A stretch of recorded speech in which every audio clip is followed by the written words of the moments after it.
বৈষম্য দূর করতে হবে। আজও ফারাক্কাবাদের সমাধান হয় নাই, আজও তিস্তার সমাধান হয় নাই। আজকেও প্রবাহিত ভারত থেকে যে নদী এবং খালগুলি আছে তার পানির ন্যায্য হিচ্ছা এখন আমরা পাই নাই। ওদের পানির দরকার নাই, ওরা প্রতি বছর আমাদেরকে পানি দিয়ে মারার চক্রান্ত করে। এবার বাংলাদেশের প্রত্যেক মানুষকে ঐক্যবদ্ধ হতে হবে।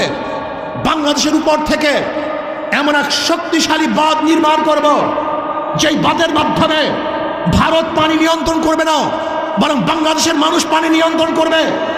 যখন প্রয়োজন হবে আমরা পানি ছেড়ে দেব, যখন প্রয়োজন হবে পানি বদ্ধ করে রাখবো। তাহলে ভারত আমাদেরকে ডুবাতে পারবে না, ওদের কাছে মাথা নত করতে হবে না, বরং ভারত আমাদের কাছে মাথা নত করে বাধ্য হবে। ভাই আমার, ওরা আমাদের